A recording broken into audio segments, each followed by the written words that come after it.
नमामीश्वरं सच्चिदानन्दरूपं लसत्कुण्डलं गोकुले व्राजमानं यशोधाभियोलुकलाधवमानं परामृष्टमत्यन्ततो धृत्यगोप्या नमामीश्वरं सच्चिदानन्दरूपं लसत्कुण्डलं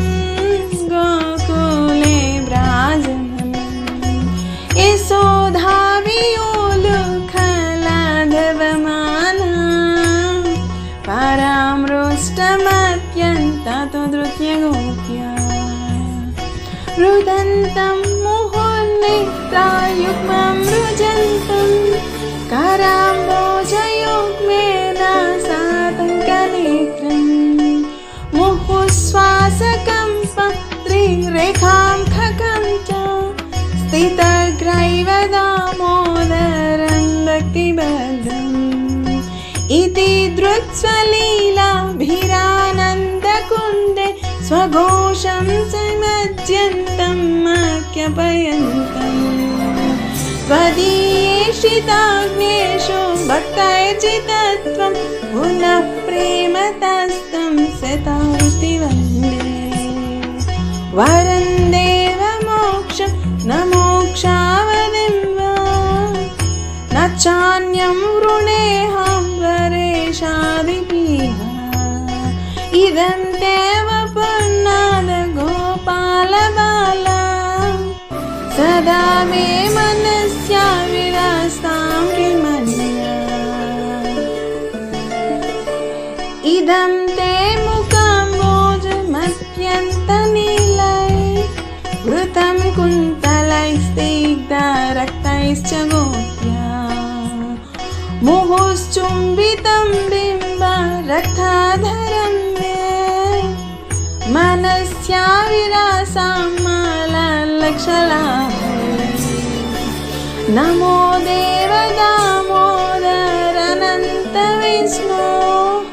प्रसीद प्रभो दुःखजलाभिमग्नं कृपादृष्टिवृष्ट्या त्रिदिनं दतानो गृहाणे समाज्ञामिध्यक्षिदृश्या कुबेरात्मजौ भक्तामूर्तैर्वयस्यत् त्वयि मोचितो भक्तिभजौ कृतौश्च तदा प्रेम भक्तिं स्वकं मे प्रयश्च न मोक्षे ग्रहो मेऽस्ति दामोदरेह नमस्ते स्तुदाम्ने स्फुरदीप्तदाम्ने त्वदीयादरायाधा विश्वस्य धाम्ने नमस्ते स्तुदाम्ने स्फुरदीप्तदाम्ने त्वदीयोदरायाधा विश्वस्य धाम्ने नमो राधिकायै त्वदीयप्रियायै नमो नन्तलीलाय देवाय तुभ्यम् नमामीश्वरं सच्चिदानन्दरूपं लसत्कुण्डलं गोकुले व्राजमानं यशोधाभियोलुकलाधवमानं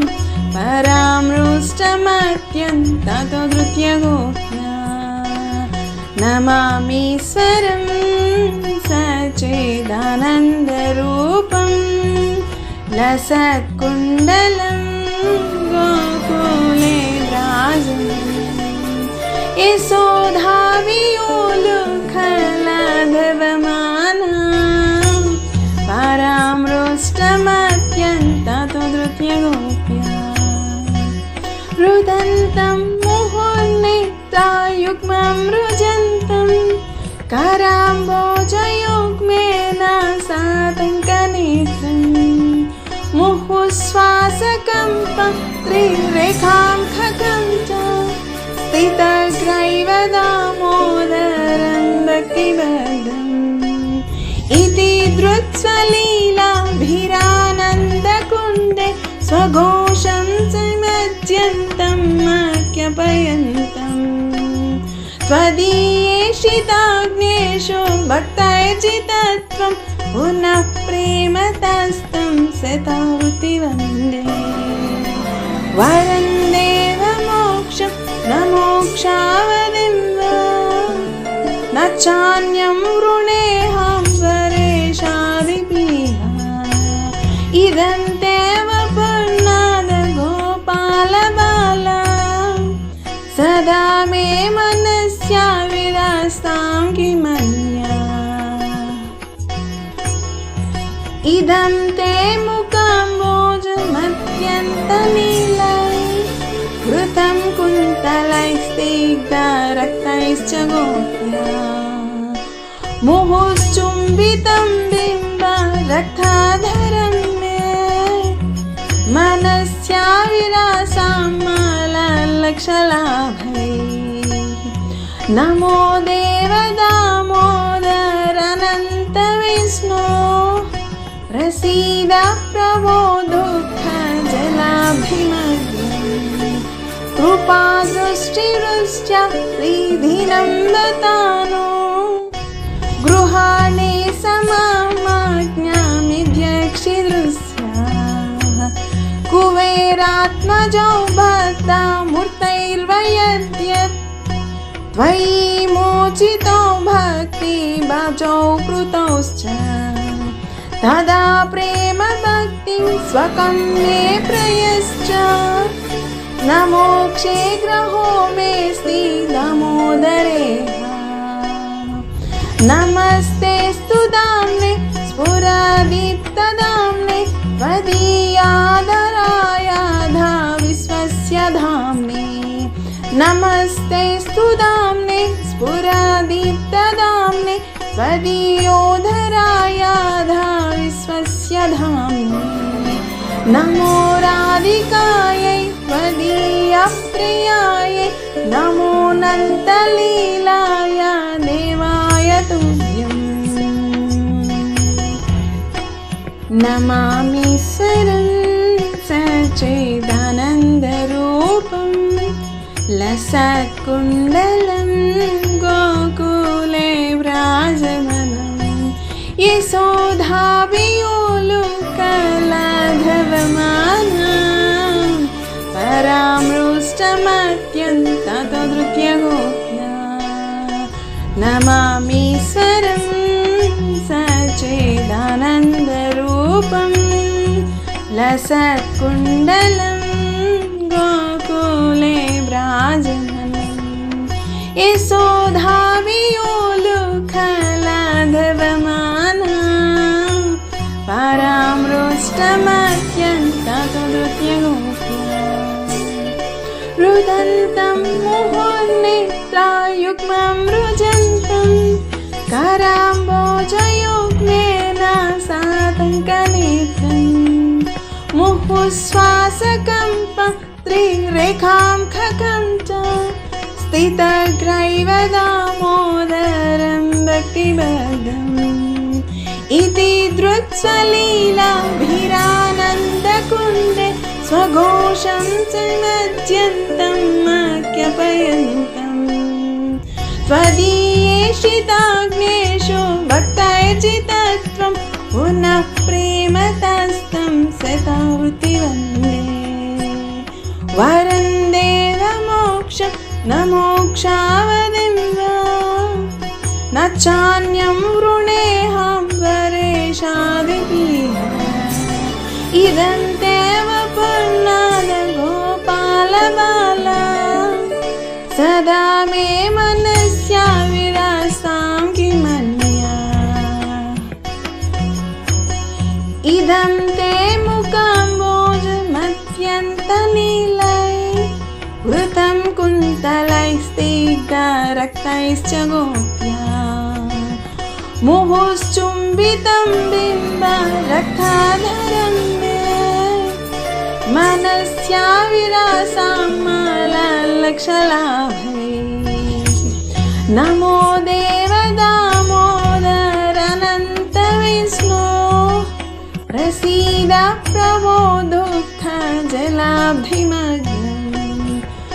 कृपादृष्टिवृष्ट्य त्रिदिनं दतानो गृहाणे समाज्ञामिध्यक्षिदृश्यः कुबेरात्मजौ बद्धामूर्तैर्वयद्यत् त्वयि मोचितो भक्तिभाजौ कृतौश्च तदा प्रेम भक्तिं स्वकं मे प्रयश्च न मोक्षे ग्रहो मेऽस्ति दामोदरेह नमस्तेऽस्तु दाम्ने स्फुरदीप्तदाम्ने त्वदीयादरायाधा विश्वस्य धाम्ने नमस्तेऽस्तु दाम्ने स्फुरदीप्तदाम्ने त्वदीयोधरायाधा विश्वस्य धाम्ने नमो राधिकायै त्वदीयप्रियायै नमो अनन्तलीलाय देवाय तुभ्यम् नमामीश्वरं सच्चिदानन्दरूपं लसत्कुण्डलं गोकुले व्राजमानं यशोधाभियोलुकलाधवमानं परामृष्टमत्यन्ततो धृत्यगोप्या नमामीश्वरं सच्चिदानन्दरूपं लसत्कुण्डलं गोकुले व्राजमानं यशोधाभियोलुकलाधवमानं परामृष्टमत्यन्ततो धृत्यगोप्या रुदन्तं मुहुर्नेत्रायुग्मं रुजन्तं कराम्बोजयुग्मेन सातङ्कनिशं मुहुश्वासकम्पं त्रिरेखां खगं च स्थितग्रैव दामोदरं भक्तिबद्धम् इति धृत्स्वलीलाभिरानन्दकुन्दे स्वघोषं समज्यन्तम् आख्यापयन्तम् त्वदीयेषिताग्नेषु भक्तैर्जितत्वं पुनः प्रेमतस्तं सतावति वन्दे वरं देवमोक्षं न मोक्षावधिं वा न चान्यं वृणेऽहं वरेशादिभिः इदं तेव पूर्णाद गोपालबाला सदा मे मनस्या विरास्तां किमन्या इदं ते मुकाम्बोजमत्यन्तनीलै वृतं कुन्तलैस्तिग्धरक्तैश्च गोप्या मुहुश्चुम्बितं बिम्बरक्ताधरं मे मनस्या विरासां माललक्षलाभै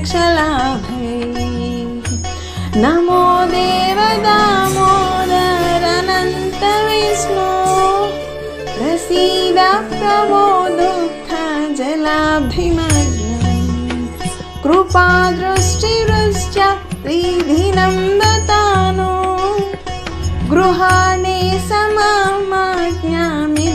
समाज्ञामिध्यक्षिदृश्यः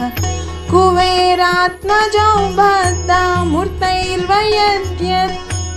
त्वयि मोचितो भक्तिभाजौ कृतौश्च तदा प्रेम भक्तिं स्वकं मे प्रयश्च न मोक्षे ग्रहो मेऽस्ति दामोदरेह नमस्तेऽस्तु दाम्ने स्फुरदीप्तदाम्ने त्वदीयादरायाधा विश्वस्य धाम्ने नमस्तेऽस्तु दाम्ने स्फुरदीप्तदाम्ने त्वदीयोधरायाधा विश्वस्य धाम्ने नमो राधिकायै त्वदीयप्रियायै नमो अनन्तलीलाय देवाय तुभ्यम् नमामीश्वरं सच्चिदानन्दरूपं लसत्कुण्डलं गोकुले व्राजमानं यशोधाभियोलुकलाधवमानं परामृष्टमत्यन्ततो धृत्य गोप्या नमामीश्वरं सच्चिदानन्दरूपं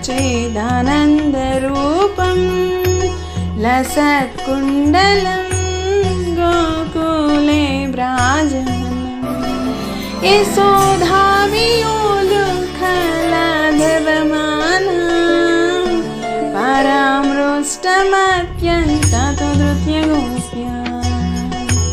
रुदन्तं मुहुर्नेत्रायुग्मं रुजन्तं कराम्बोजयुग्मेन सातङ्कनेत्रं मुहुश्वासकम्पं त्रिरेखां खगं च स्थितग्रैव दामोदरं भक्तिवर्गम् इति धृत्स्वलीलाभिरानन्दकुन्दे स्वघोषं समज्यन्तं मह्यपयन्तं त्वदीयेषिताग्नेषु भक्तैर्जितत्वं पुनः प्रेमतस्तं सतावति वन्दे वरं देवमोक्ष न मोक्षावदिन्नो न चान्यं वृणेऽहं परेशादिभिः इदं तेव पुन्नाद गोपालबाला सदा मे मनस्या विलासां किमन्या इदं ते मुकाम्बोजमत्यन्तनीलै वृतं कुन्तलैः स्निग्धरक्तैश्च गोप्या मुहुश्चुम्बितं बिम्बरक्ताधरं मनस्या विलासां माललक्षलाभै नमो देव दामोदर विष्णो प्रसीद प्रभो दुःखजलाब्धिमग्नं कृपादृष्टिरुष्ट्या विधिनं दतानो गृहाणे समाज्ञामिध्यक्षिदृश्या कुबेरात्मजौ भक्तामूर्तैर्वयद्यत् त्वयि मोचितो भक्तिभाजौ कृतौश्च तदा प्रेम भक्तिं स्वकं मे प्रयश्च न मोक्षे ग्रहो मेऽस्ति दामोदरे नमस्तेऽस्तु दाम्ने स्फुरदीप्तदाम्ने त्वदीयाधरायाधा विश्वस्य धाम्ने नमस्तेऽस्तु दाम्ने स्फुरदीप्तदाम्ने त्वदीयोधरायाधा विश्वस्य धाम्ने नमो राधिकायै त्वदीयप्रियायै नमो नन्तलीलाय देवाय तुभ्यम् नमामीश्वरं सच्चिदानन्दरूपं लसत्कुण्डलं गोकुले व्राजमानं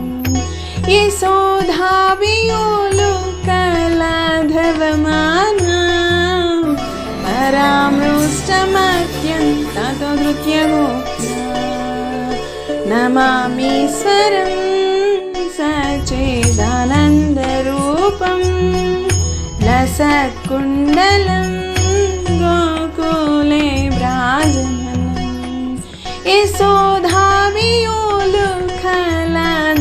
यशोधाभियोलुकलाधवमानं परामृष्टमत्यन्ततो धृत्य गोप्या रुदन्तं मुहुर्नेत्रायुग्मं रुजन्तं कराम्बोजयुग्मेन सातङ्कनेत्रं मुहुश्वासकम्पं त्रिरेखां खगं च स्थितग्रैव दामोदरं भक्तिवर्गम् इति धृत्स्वलीलाभिरानन्दकुन्दे स्वघोषं समज्यन्तं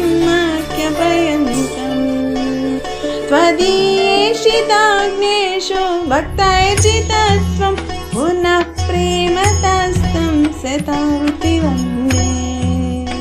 वरं देवमोक्षं न मोक्षावधिं वा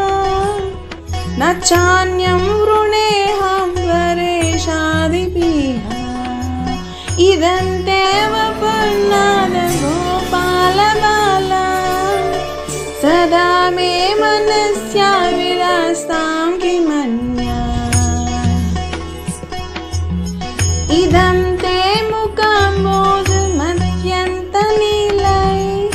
वृतं कुन्तलैस्तिग्धरक्तैश्च गोप्या मुहुश्चुम्बितं बिम्बरक्ताधरं मे मनस्या विलासां माललक्षलाभे नमो देवदामोदरनन्त विष्णो प्रसीद प्रभो दुःखजलाभिमग्नं कृपादृष्टिवृष्ट्या रिधिनं दतानो गृहाणे समामाज्ञामिध्यक्षिदृश्या कुबेरात्मजौ भक्तामूर्तैर्वयद्यत् त्वयि मोचितो भक्तिभाजौ कृतौश्च तदा प्रेम भक्तिं स्वकं मे प्रयश्च न मोक्षे ग्रहो मेऽस्ति दामोदरेह नमस्तेऽस्तु दाम्ने स्फुरदीप्तदाम्ने त्वदीयादरायाधा विश्वस्य धाम्ने नमस्तेऽस्तु दाम्ने स्फुरदीप्तदाम्ने त्वदीयोदरायाधा विश्वस्य धाम्ने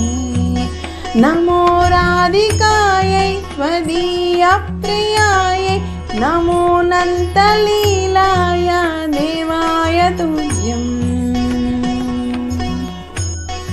नमामि स्वरं सच्चिदानन्दरूपं लसत्कुण्डलं गोकुले व्राजमानं यशोधाभियोलुकलाधवमानं परामृष्टमत्यन्ततो धृत्यगोप्या नमामीश्वरं सच्चिदानन्दरूपं लसत्कुण्डलं गोकुले व्राजमानं यशोधाभियोलुकलाधवमानं परामृष्टमत्यन्ततो धृत्यगोप्या रुदन्तं मुहुर्नेत्रायुग्मं रुजन्तं कराम्बोजयुग्मेन सातङ्कनेत्रं मुहुश्वासकम्पं त्रिरेखां खगं च स्थितग्रैव दामोदरं भक्तिबद्धम् इति दृक्स्वलीलाभिरानन्दकुन्दे स्वघोषं समज्यन्तं मह्यपयन्तं त्वदीयेषिताग्नेषु भक्तैर्जितत्वं पुनः प्रेमतस्तं सतावृति वन्दे वरं देवमोक्षं न मोक्षावधिं वा न चान्यं वृणेऽहं वरेशादिभिः इदं तेव पुन्नाद गोपालबाला सदा मे मनस्या विलासां किमन्या इदं ते मुकाम्बोजमत्यन्तनीलै वृतं कुन्तलैस्तिग्धरक्तैश्च गोप्या मुहुश्चुम्बितं बिम्बरक्ताधरं मे मनस्या विलासां माललक्षलाभे नमो देवदामोदरनन्त विष्णो प्रसीद प्रभो दुःखजलाभिमग्नं कृपा कृपादृष्टिरुश्च त्रिदिनं दतानो गृहाणे सममाज्ञामिध्यक्षिदृश्याः कुबेरात्मजौ बद्धामूर्तैर्वयद्यत् त्वयि मोचितो भक्तिभाजौ कृतौश्च तदा प्रेम भक्तिं स्वकं मे प्रयश्च न मोक्षे ग्रहो मेऽस्ति दामोदरेह नमस्ते स्तुदाम्ने स्फुरदीप्तदाम्ने त्वदीयादरायाधा विश्वस्य धाम्ने नमस्ते स्तुदाम्ने स्फुरदीप्तदाम्ने त्वदीयोदरायाधा विश्वस्य धाम्ने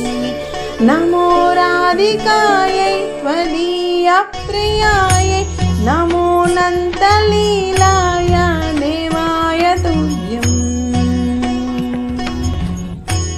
नमामीश्वरं सच्चिदानन्दरूपं लसत्कुण्डलं गोकुले व्राजमानं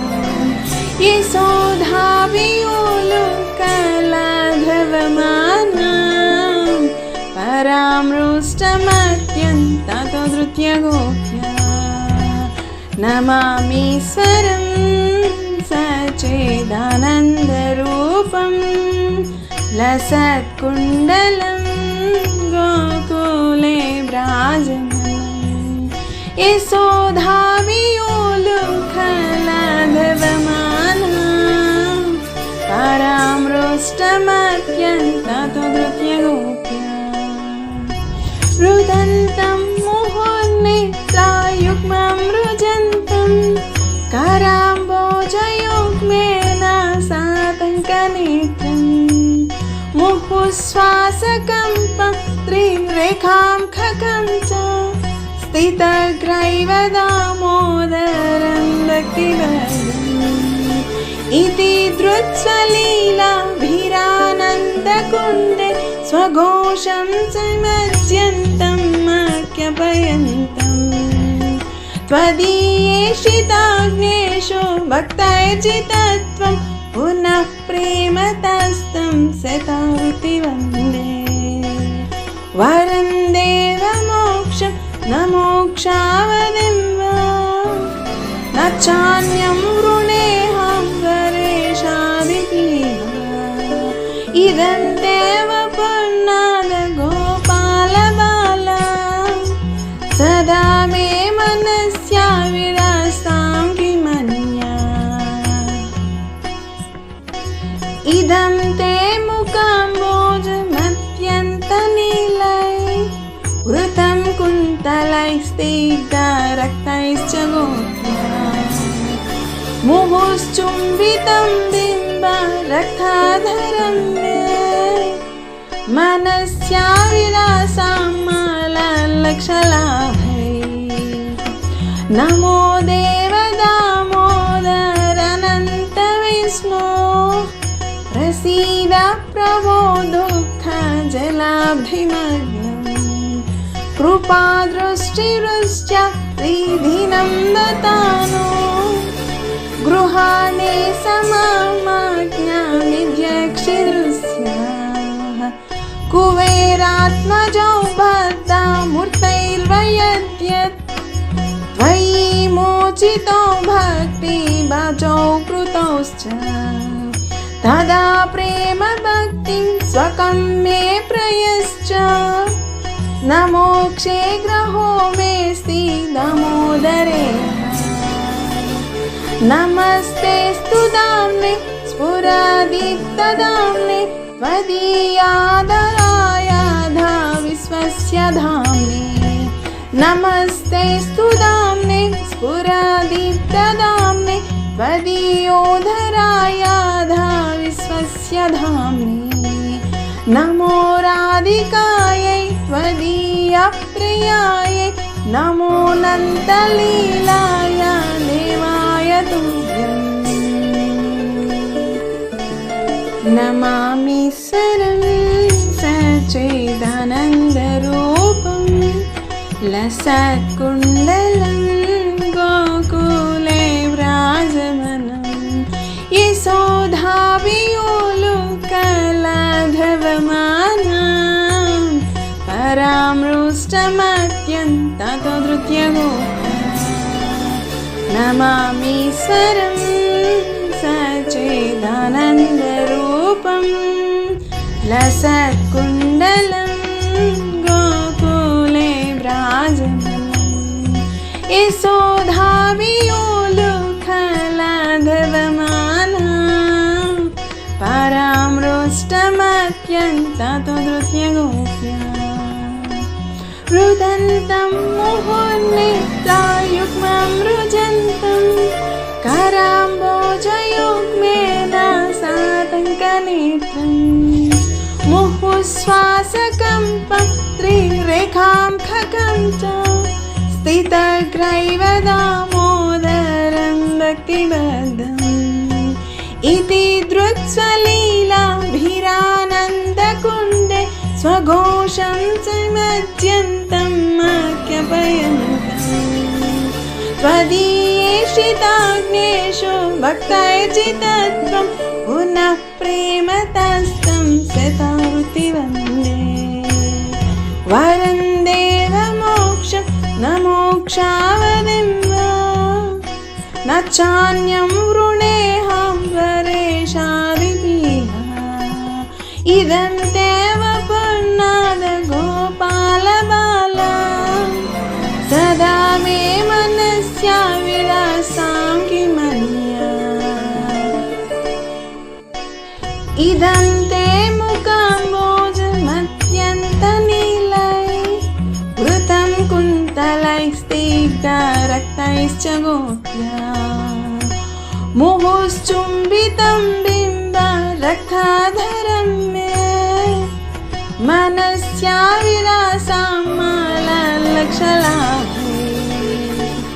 नमो देव दामोदरनन्त विष्णो प्रसीद प्रभो दुःखजलाब्धिमग्नं कृपादृष्टिवृष्ट्या त्रिदिनं बतानो गृहाणे समामाज्ञामिध्यक्षिदृश्याः कुबेरात्मजौ बद्धामूर्तैर्वयद्यत् त्वयि मोचितो भक्तिभाजौ कृतौश्च तदा प्रेम भक्तिं स्वकं मे प्रयश्च न मोक्षे ग्रहो मेऽस्ति दामोदरेह नमस्ते स्तुदाम्ने स्फुरदीप्तदाम्ने त्वदीयादरायाधा विश्वस्य धाम्ने नमस्ते स्तुदाम्ने स्फुरदीप्तदाम्ने त्वदीयोधरायाधा विश्वस्य धाम्ने नमो राधिकायै त्वदीयप्रियायै नमो नन्तलीलाय देवाय तुभ्यम् नमामीश्वरं सच्चिदानन्दरूपं लसत्कुण्डलं गोकुले व्राजमानं यशोधाभियोलुकलाघवमानं परामृष्टमत्यन्ततो धृत्यगोप्या नमामीश्वरं सच्चिदानन्दरूपं लसत्कुण्डलं गोकुले व्राजमानं यशोधाभियोलुकलाघवमानं परामृष्टमत्यन्ततो धृत्यगोप्या रुदन्तं मुहुर्निद्रायुग्मं रुजन्तं कराम्बोजयुग्मेन सातङ्कनेत्रं मुहुश्वासकम्पं त्रिरेखां खगं च स्थितग्रैव दामोदरं भक्तिबद्धम् इति दृक्स्वलीलाभिरानन्दकुण्डे स्वघोषं च मज्जन्तम् क्षपयन्तम् त्वदीयेषिताग्नेषु भक्तैर्जितत्वं पुनः प्रेमतस्तं शतावृत्तिवन्द्ये वरं देवमोक्षं न मोक्षावधिं वा न चान्यं वृणेऽहं वरेशादिभिः इदं तेव पुर्णाद गोपालबाला सदा मे मनस्या विरासां किमन्या इदं ते मुकाम्बोजमत्यन्तनीलै घृतं कुन्तलैस्निग्धरक्तैश्च गोप्या मुहुश्चुम्बितं बिम्बरक्ताधरं मे मनस्या विलासां मालालक्षलाभै नमो देव दामोदर विष्णो प्रसीद प्रभो दुःखजलाभिमग्नं कृपादृष्टिवृष्ट्या प्रीधिनं बतानो गृहाणे समाज्ञामिध्यक्षिदृश्या कुबेरात्मजौ भक्ता मूर्तैर्वयद्यत् त्वयि मोचितो भक्तिभाजौ कृतौश्च तदा प्रेम भक्तिं स्वकं मे प्रयश्च न मोक्षे ग्रहो मेऽस्ति दामोदरेह नमस्तेऽस्तु दाम्ने स्फुरदीप्तदाम्ने त्वदीयाधरायाधा विश्वस्य धाम्ने नमस्तेऽस्तु दाम्ने स्फुरदीप्तदाम्ने त्वदीयोधरायाधा विश्वस्य धाम्ने नमो राधिकायै त्वदीयप्रियायै नमो नन्तलीलाय देवाय तुभ्यम् नमामीश्वरं सच्चिदानन्दरूपं लसत्कुण्डलं गोकुले व्राजमानं यशोधाभियोलुकलाघवमानं परामृष्टमत्यन्ततो धृत्य गोप्या नमामीश्वरं सच्चिदानन्दरूपं लसत्कुण्डलं गोकुले व्राजमानं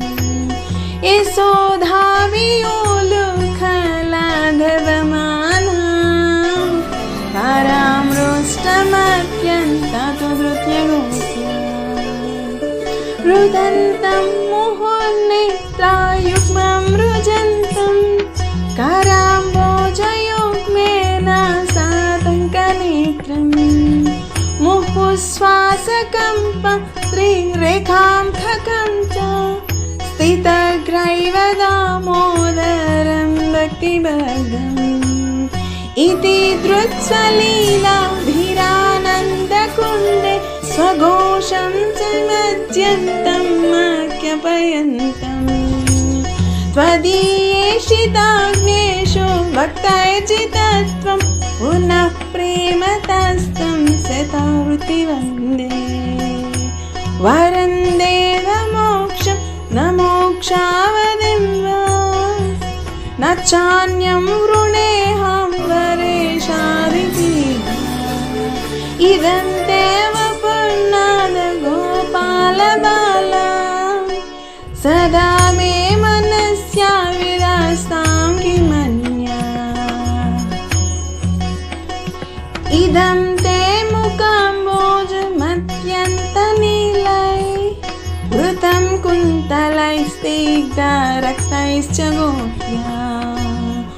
मुहुश्चुम्बितं बिम्बरक्ताधरं मे मनस्या विलासां मालालक्षलाभै नमो देव दामोदर विष्णो प्रसीद प्रभो दुःखजलाभिमग्नं कृपादृष्टिवृष्ट्या त्रिदिनं बतानो गृहाणि समाज्ञामिध्यक्षिदृश्या कुबेरात्मजौ भक्ता मूर्तैर्वयद्यत् त्वयि मोचितो भक्तिभाजौ कृतौश्च तदा प्रेम भक्तिं स्वकं मे प्रयश्च न मोक्षे ग्रहो मेऽस्ति दामोदरेह नमस्ते स्तुदाम्ने स्फुरदीप्तदाम्ने त्वदीयादरायाधा विश्वस्य धाम्ने नमस्ते स्तुदाम्ने स्फुरदीप्तदाम्ने त्वदीयोदरायाधा विश्वस्य धाम्ने नमो राधिकायै त्वदीयप्रियायै नमो नन्तलीलाय देवाय तुभ्यम् नमामीश्वरं सच्चिदानन्दरूपं लसत्कुण्डलं गोकुले व्राजमानं यशोधाभियोलुकलाघवमानं परामृष्टमत्यन्ततो धृत्य गोप्या नमामीश्वरं सच्चिदानन्दरूपं लसत्कुण्डलं गोकुले व्राजमानं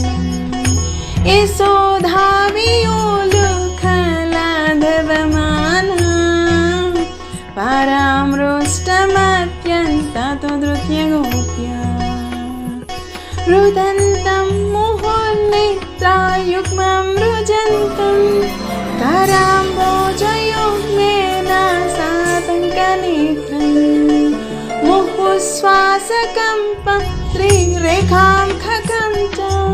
स्थितग्रैव दामोदरं भक्तिबद्धम् इति धृत्स्वलीलाभिरानन्दकुन्दे स्वघोषं समज्यन्तम् आख्यापयन्तम्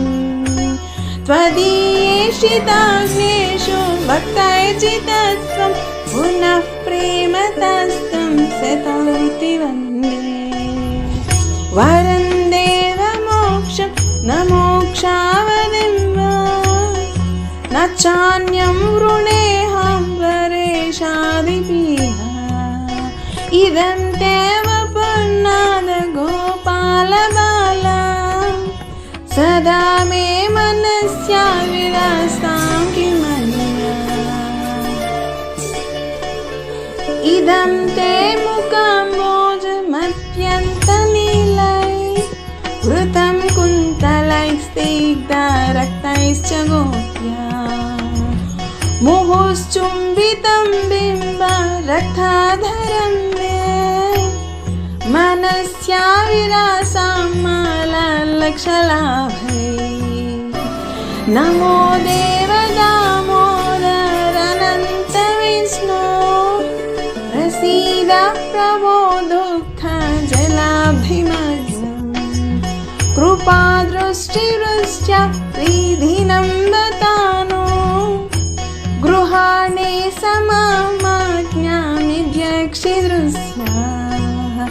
कुबेरात्मजौ भक्ता मूर्तैर्वयद्यत् त्वयि मोचितो भक्तिभाजौ कृतौश्च तदा प्रेम भक्तिं स्वकं मे प्रयश्च न मोक्षे ग्रहो मेऽस्ति दामोदरेह नमस्ते स्तुदाम्ने स्फुरदीप्तदाम्ने त्वदीयादरायाधा विश्वस्य धाम्ने नमस्ते स्तुदाम्ने स्फुरदीप्तदाम्ने त्वदीयोदरायाधा विश्वस्य धाम्ने नमो राधिकायै त्वदीयप्रियायै नमो